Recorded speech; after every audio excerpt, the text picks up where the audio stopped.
keeneen qodobada dhulkeenu habeenkay gilgilatee abdidii heshiise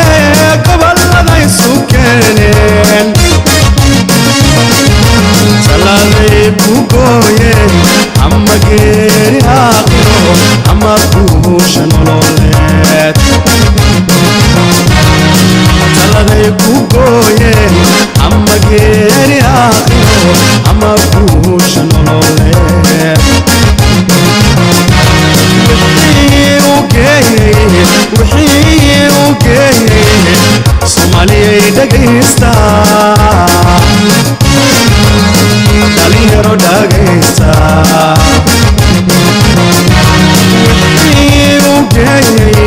wixii u geeyey Soomaaliyay dhagaysta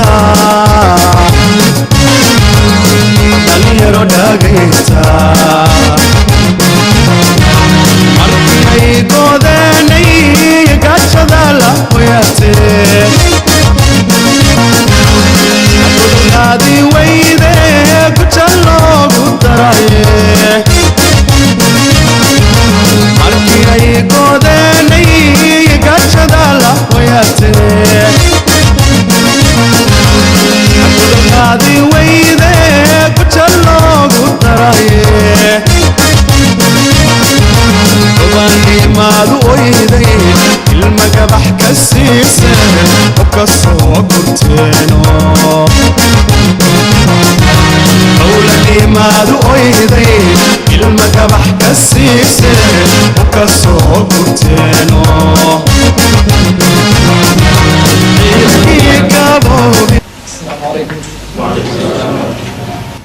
أعوذ بالله من الشيطان الرجيم يا أيها الذين آمنوا اتقوا الله حق تقاته ولا تموتن إلا وأنتم مسلمون واعتصموا بحبل الله جميعا ولا تفرقوا واذكروا نعمة الله عليكم إذ كنتم أعداء فألف بين قلوبكم فأصبحتم بنعمته إخوانا وكنتم على شفا حفرة من النار فأنقذكم منها كذلك يبين الله لكم آياته لعلكم تهتدون ولتكن منكم أمة يدعون إلى الخير ويأمرون بالمعروف وينهون عن المنكر وأولئك هم المفلحون ولا تكونوا كالذين تفرقوا واختلفوا من بعد ما جاءهم البينات